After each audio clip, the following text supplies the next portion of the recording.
હવે આપણી પાસે જે રકમ છે એનો જ ઉપયોગ કરીને આપણે ત્રીજી રીતમાં જવાનું છે. યસ ઓર નો? હવે તમારે એક કામ કરો. અત્યારે મેં સાદો દાખલો આપ્યો છે એટલે તમને આવડી જશે. 2 માંથી 1 જાય તો કેટલા વધે બેટા? 3 માંથી 2 જાય તો 4 માંથી 3 જાય તો 5 માંથી 4 જાય તો એનો મતલબ એ થયો કે બધા વચ્ચેનું અંતર કેવું છે? એ મતલબ સરખું છે. જો અંતર સરખું હોય તેને વર્ગ લંબાઈ શું કહેવાય? બરાબર. એટલે આપણી પાસે વર્ગ લંબાઈ કેટલી છે? અને તમારી બુકમાં હવે કદાચ બદલાઈ ગયું હોય તો વર્ગ લંબાઈનો સંકેત કદાચ h હશે અને h ના હોય તો c. બંનેમાંથી તમે ગમે તે વાપરી શકો છો. ક્લિયર? હવે ધ્યાન આપો. એટલે મને વર્ગ લંબાઈ મળી ગઈ. હવે મારે શું કરવાનું જુઓ. પેન પાછળ શું નામ તમારું? આ કંઈક લખી રહ્યા છો એ બેન? હા પલક. હવે અહીંયા ધ્યાન બધા જોઈ લો. હું શું કરું છું. હવે આપણે રીતનું નામ બદલાઈ જશે હવેથી. બરાબર? પણ હું પછી લખું છું. હવે અહીંયા મારે શોધવાનું છે uy. તમે કેટલા છો? એનું સૂત્ર છે xi માઇનસ એ તો ખરો જ અને એને c વડે કે h વડે ભાગવા. પણ મારી પાસે h કેટલા છે લ્યા? તો મારો દરેક વખતે જવાબ આ જ આવશે. બરાબર. 3 માંથી 1 જાય તો -2. -2 ભાગ્યા એટલે માઇનસ. હવે મારે અહીં di ની જગ્યાએ શું લખી દેવાનું? અહીંયા મારે di ની જગ્યાએ શું લખી દેવાનું? અને અહીંયા ગુણ્યા શું લખવાનું? ચલો ગુણ્યા h ની કિંમત કેટલી? ચલો મારો જવાબ આવી ગયો. મેં કેટલું માર ગણાઈ જશે?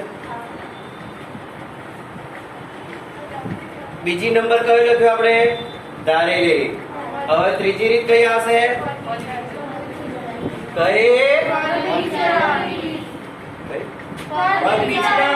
હા, વિચલનની રીત. બોલો ને યાર. તમે પદ કરશું નહીં લખવાની યાર. ચલો.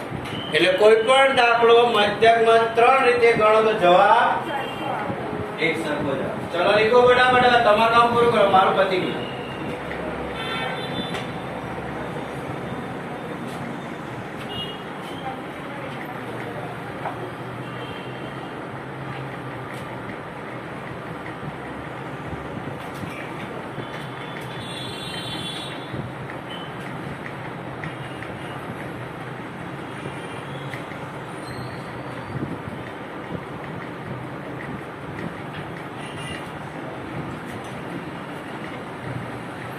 નીચે UI કરી દેજો અહીંયા.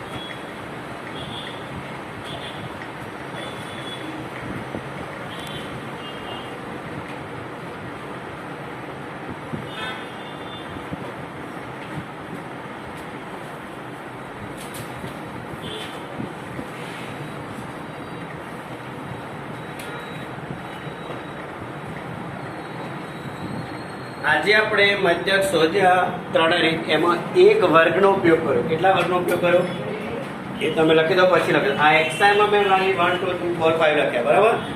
એટલે એને તમારે એક વર્ગ લખવાનો છે તમારા ચાન્સ માટે. દરેકમાં આપણે એક વર્ગ એક્સાઇનો ઉપયોગ કરવો છે. 1 2 3 એક જ આંકડો લખ્યો એટલે એક વર્ગ લખવાનો. હવે જે દાખલો ગણીશું આપણે ત્રિવર્ગનો લખીશું. ત્રિવર્ગમાંથી તમારે એક જ કામ નવું કરવાનું. બાકી રીત 3 આ રીતે જવાનું. પણ એમ એક નવું કામ છે એટલું તમારે ધ્યાન રાખવાનું. આનું હું પહેલા જ કરાવી દઈશ, પછી હું FI લખીશ. બરાબર? ચલો કમ્પ્લીટ થઈ ગયો. હવે આપણે ત્રિવર્ગ એટલે જેમાં વર્ગ આપેલો હોય. તમે ગઈ સાલ ભણી ગયેલા છો ને? 4 થી 9, 10 થી 14, 15 થી 19, 20 થી 24 આવું આવતું હતું. એને દ્વિવર્ગ કહેવાય. એટલે ટૂંકમાં વર્ગીકૃત માહિતી. આ વર્ગીકૃત છે પણ એક વર્ગ વાળી છે.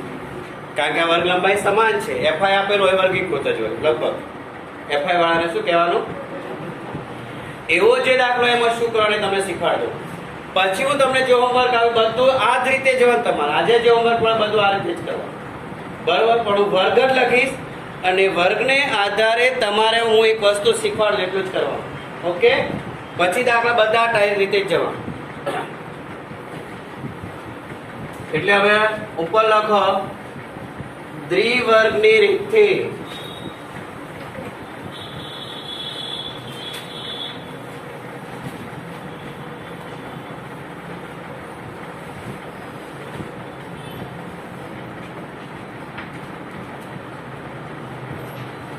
રીતથી એવું કર્યું, થી લખ્યું, થી કાઢ નાખો. દ્વિવર્ગની રીતે રકમ આપેલી હોય, દ્વિવર્ગની રીતે રકમ આપેલી હોય ત્યારે મધ્યક શોધવાની રીતો 3 આપણે જે કરી છે એનો જ આપણે ઉપયોગ કરવાના છીએ.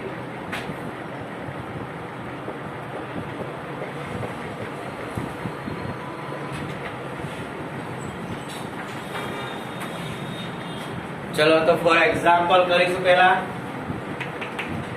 બરાબર? ચલો લખો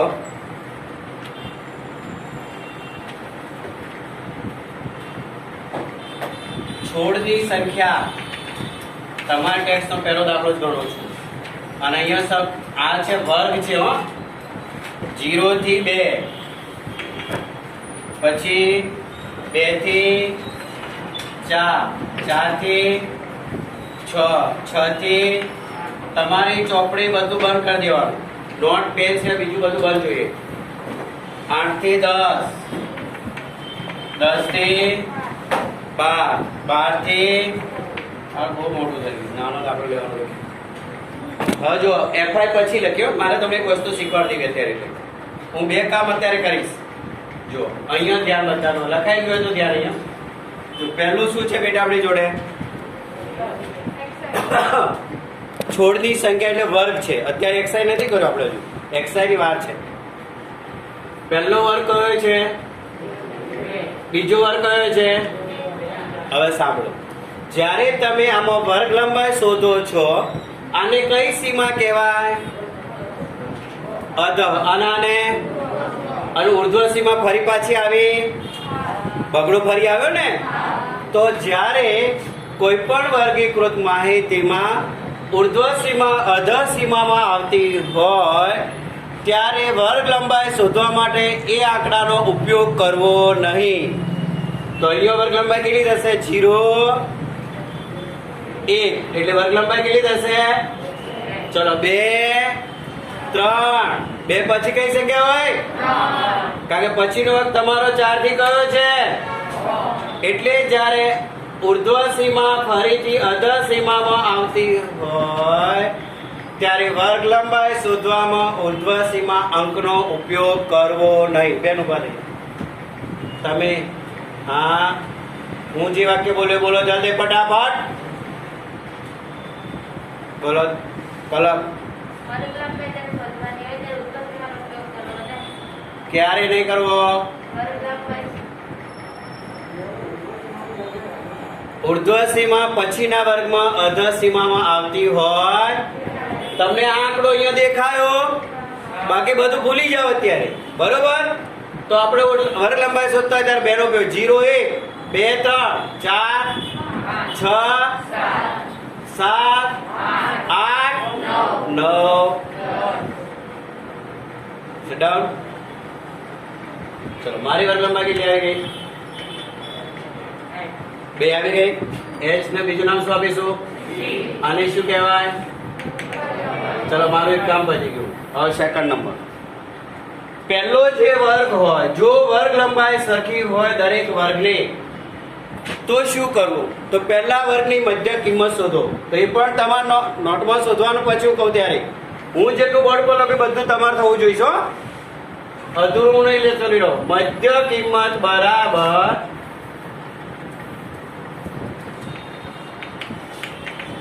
પહેલી જે વર્ગ આપેલો છે બંનેનો સરવાળો અર્ધ સીમા વત્તા ઉર્ધ્વ સીમા 0 વત્તા 2 ભાગ્યા બોલો કેટલી આવી ગઈ મધ્ય કિંમત? હવે મધ્ય કિંમતને તમારે શું કહેવાનું? xi. શું કહેવાનું છે? xi. Yes okay. કાખાનું કેમ જોડે રાખો એટલા માટે. પછી આની જોડે fi ની વાત પછી આ પૂછી નાખે તમને ખબર પડી જાય કે આગળ જે ઉદાહરણ કર્યું એ પ્રમાણે હવે ગણા કરો. પેલું જો fi એ લોકો ને xi એ લોકો તેમને આગળ પાછળ લઈ જાય એટલે આપણે જે દાખલો ગણ્યો આગળ એના જેવો દાખલો બની જશે. બરાબર? ચલો હવે પહેલો એકલો. હવે વર્ગ લંબાઈ કેટલી છે? તો 1 માં 2 ઉમેરો, 3 માં 2 ઉમેરો, 5 માં 2 ઉમેરો, 7 માં 2 ઉમેરો, 9 માં 2. ચલો 2 ખાના ખાલી. પહેલા 2 ખાના શું આવશે? હવે તમારો fi આવશે 1 2 1 લખો મારી સાથે 1 2 5 6 2 3. ચલો સિગ્મા fi નો સરવાળો લગાવો લ્યા. સિગ્મા fi નું બીજું નામ શું? n. 20 છે આ છે જોઈ લો 20 થવા જોઈએ. આવી ગયો ને? ચલો હવે આટલા સુધી પહોંચી ગયા બધા. હવે નજર અહીંયા કરો બધા.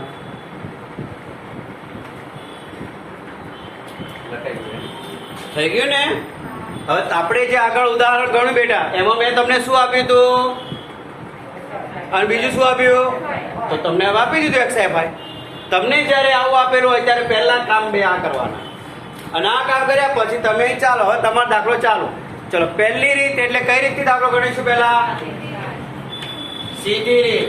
सीधू નું બીજું નામ सादी રીત પણ કહેવાશે. चलो यहाँ पे क्या लिखने का है? तो करो चलो fx 1 एका 3 दो 5 एका 7 पंचा 35 9 छक 11 दो 13. चलो सिग्मा fx जल्दी सरवाળો મારો બધા.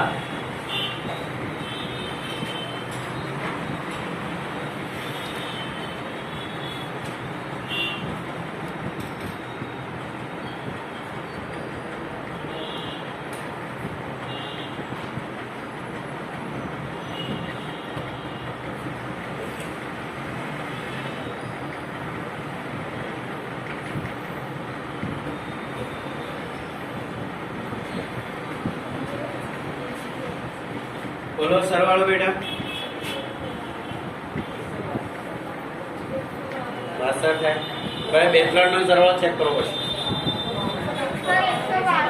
6 ને 1 7 ને 5 12 12 ને 5 17 17 ને 4 21 ને 9 30 ને 2 32 નો બધી કેટલી પડી? 3 ને 3 6 ને 3 9 ને 2 11 ને 5 રાઈટ. હવે ચલો સૂત્ર શું લાગશે? x બાર બરાબર સાયા પણ સિગ્મા. ચલો 162 ભાગ્યા 20. હવે અહીંયા છેદ ઉડે છે આપણે 20 ને 5 વડે ગુણવાની જરૂર. 10 દો 81 દો 2 2 81 છેદમાં 10 માટે x બાર કેટલા આવી ગયા? ચલો લખાઈ દો.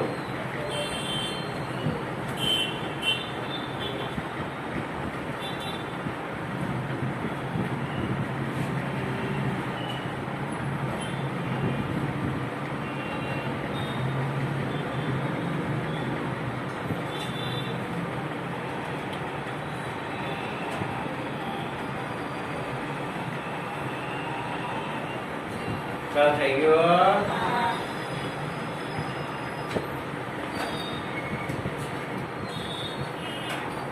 હવે આપણે કઈ રીતે જવાનું? ધારી લઈએ. હવે હું આ વખતે fxi નું ખાનું ભૂસીશ નહીં હો, રહેવા દઈશ. તમારે પહેલા 3 ખાના લખવાના છે. જલ્દી કરો નીચે અને લખો ધારેલી રીતથી મધ્યક સુધી એવું લખો.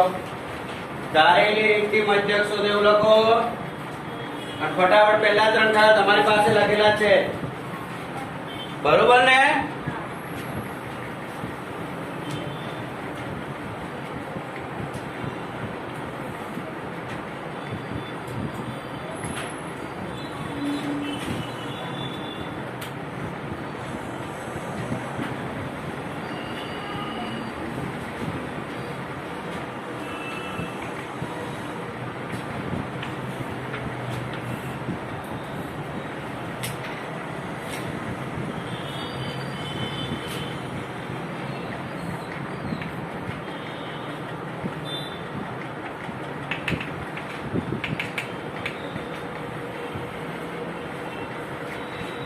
હવે આપણે શું શોધવાનું છે બીજી રીતમાં? di. બરોબર. ચલો fi માંથી કોને ધારીશું આપણે? xi માંથી ધારણા કરવાની. 7 ધારો અથવા 9 ધારો. નિયમ એવો છે, સાંભળો. જે આવૃત્તિ સૌથી મોટી હોય એને સામેના અવલોકનને ધારેલો મધ્યક લઈ શકાય. નિયમ એવો છે. તો કઈ વાત તમે ગમે તે લઈ શકો. આપણે 7 લઈ લઈએ. ચલો અહીંયા શું લખી દેવાનું? એ ઉપર શું લખ્યું મેં વાંચી લો. di બરાબર 1. ચલો 1 માંથી 7 જાય, 3 માંથી 7 જાય, 5 માંથી 7 જાય, 7 માંથી 7 જાય, 9 માંથી 7 જાય, 11 માંથી 7 જાય, 13 માંથી 7 જાય. બીજી એક વસ્તુ તમને કહી દઉં, સાંભળો. જો આપેલી માહિતી વર્ગીકૃત હોય, વર્ગ લંબાઈ સમાન હોય તો 0 ની ઉપર નીચેની રકમો સરખી પણ વિરોધીઓ છે. -2, -4, -6, 2, 4, 6 વિરોધી હોય. સમજી ગયા? આ ધ્યાન રાખવાનું બીજું. ચલો અહીંયા ડેશ. હવે કયું ખાનું આવશે બેટા? ચલો ચાલુ કરો. તો FID બોલો તમે, હું લખીશ. FI આવ્યો હે, આને ભૂલી જવાનું. તમે તો લખ્યું નથી એટલે વાંધો આવશે નહીં. 1, 6 -0, 6 2, 6 0 1 ગુણ્યા 2 -0. હા બોલો કઈ? 5 ગુણ્યા 0 0 0. 6 દુ 4 દુ 6 તરી. ચલો પેલા ધન નો સરવાળો કરો ભાઈ. 18 ને 22 30, 18 ને 12 30, 30 ને 8 38 આ પ્લસ 8 ને 2 10 ને 6 16. 38 માંથી 16 કાઢો, 22 રહે છે. જોઈ લો. જોઈ 8 માંથી 6 જાય તો 2, 3 માંથી 1 જાય 2, 22 આવી ગયા ને. આ પ્લસ 38 એવું લખવાનું, આ માઇનસ 16 લખવાનું. અહીંયા શું લખવાનું? FID. મારે કેટલા આવી ગયા? 22. ધારેલા રીતનું મધ્યકનું સૂત્ર શું? x બાર બરાબર e plus sigma FI di ભાગ્યા ગુણ્યા s. એ કેટલા ધારા? તમે મારી સાથે બોલો, પછી થોડુંક લખો તો કઈક ખબર પડશે. એ કેટલા ધાર્યા?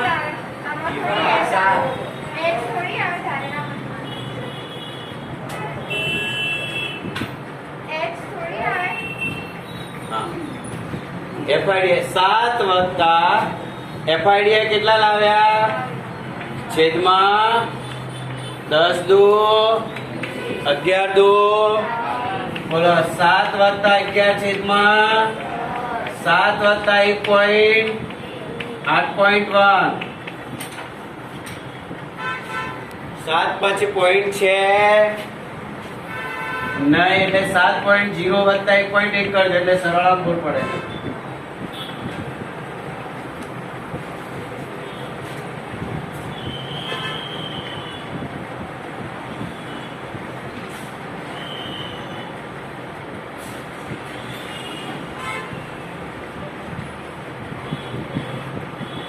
બોલો હવે ફટાફટ એમાં જવું છે આગળ.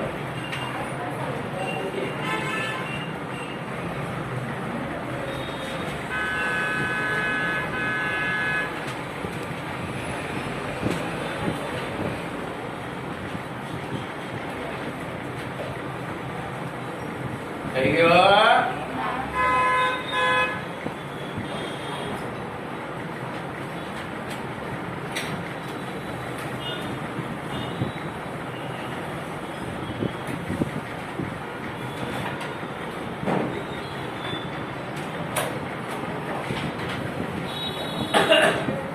ચલો હવે વધીએ આગળ. ભલે બેલ વાગી ગયો, આપણે હું મારું કામ કરીને.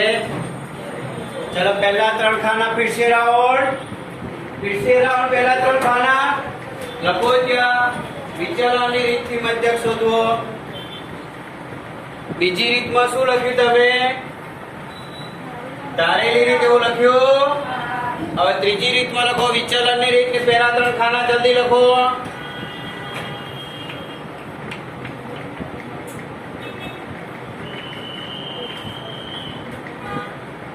चलो लखाई गया हશે.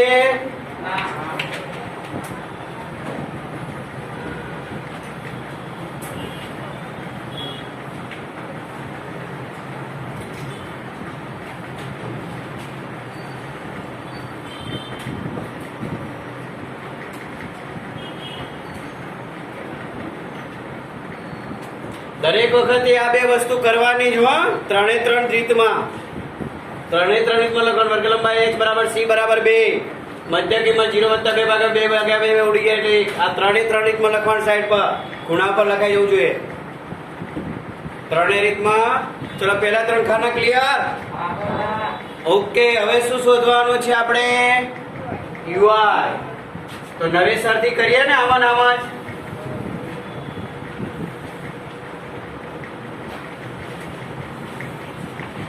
ui बराबर xi minus a upper h. बराबर. चलो xi माइनस a तो मैं करेला જ છે. 7 માંથી 1 જાય માઈનસ 6 ને કેટલા વડે ભાગવાનો? 2 એટલે કેટલા આવશે? માઈનસ 0 1 2. વિચલનની રીતમાં 1 2 3 આવે એનો નિયમ જ છે. જો તમારી વર્ગ લંબાઈ સમાન હોય તો ui નું ખાનું 0 ની ઉપરની બાજુએ -1 -2 -3 -4 -5 તો નીચેની બાજુએ 0 થી નીચે 1 2 3 4 5 આવે જ. બરોબર. હવે આપણે શું કરવાનું? FIUI. હવે FIUI માં 1 ગુણ્યા 3 એકા કેવા 3 આવશે બેટા? 3. પછી 2 2 -4. પછી 1 એકા. ચલો 0 0 0. પછી 6 એકા 2 2 3 તરે. હવે હું તમને એક વસ્તુ કહી દઉં બેટા. જો અહીંયા કેટલા છે? એના અડધા 3. અહીંયા કેટલા છે? એના અડધા. અહીંયા કેટલા છે? 2. એના અડધા 12 ના અડધા 8 ના અડધા 18 ના અડધા. પણ તમે અહીંયા એ જ ગુણવાનો છે એટલે હરખું જ થવાનું છે. સમજ્યા મારી વાત? ચલો અહીંયા સરવાળો 6 4 10 ને 9.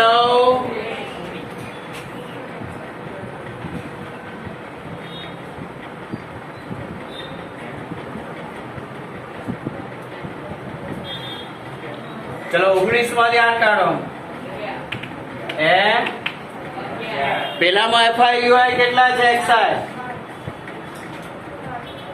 22 ના અડધા 11 આવી ગયા એટલે આપણે સાચા. ચલો સૂત્ર લગાવો.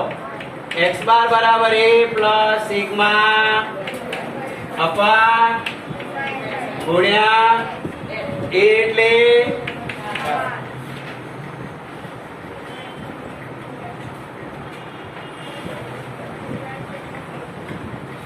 11/2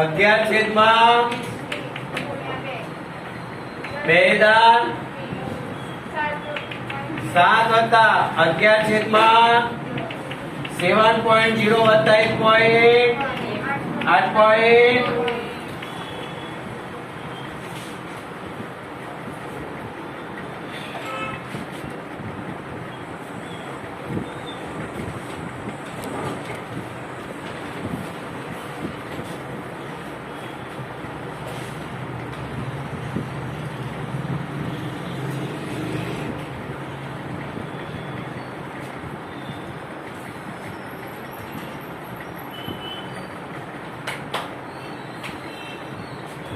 ચલો ઓકે. હવે હું તમને જેટલા દાખલા આપું ને એમાં તમને તમારી રકમ એવું લખેલું હોય કદાચ કે સીધી રીતે મધ્યક શોધો, વિચલનની રીતથી શોધો કે પછી ડાયરેક્ટ. પણ હું જે દાખલા આપું એ દાખલા મારે ત્રણેય રીત જોઈએ, ત્રણેય રીતનો જવાબ સરખો જોઈએ. બોલો હા કે ના? તો સ્વાધ્યાય 14.1 ના 1 થી 6 દાખલા, 1 થી 6 અથવા તો આખું પૂરું જ કરી નાખજો. 9 દાખલા ગણવાના, 9 દાખલા 3. હવે એક તો મેં ગણ્યો ને, તો તમારી પાસે કેટલા રહ્યા? 8 દાખલા 3 એટલે 8 દરેક 24. અને દરેક દાખલા પેલું લખાવું છે વર્ગ લંબાઈ h બરાબર c બરાબર કેટલા મધ્ય. દરેકે દરેક વખતે લખવાનું છે. કાન ખુલ્લા છે? ઓય પીછે જો સોમવારે લેસન ન લાવે તે દિવસે નવું ચેપ્ટર, નવો દાવ. જે લેસન ના લાવે એટલે નવા દિવસે નવું ચેપ્ટર. સમજી ગયા? ચલો ઓકે. હવે અને પાછું 9મા નું ખરું 14.4 ને સ્વાધ્યાય 14 પ્રેક્ટિસ પેજ નંબર 115 116 117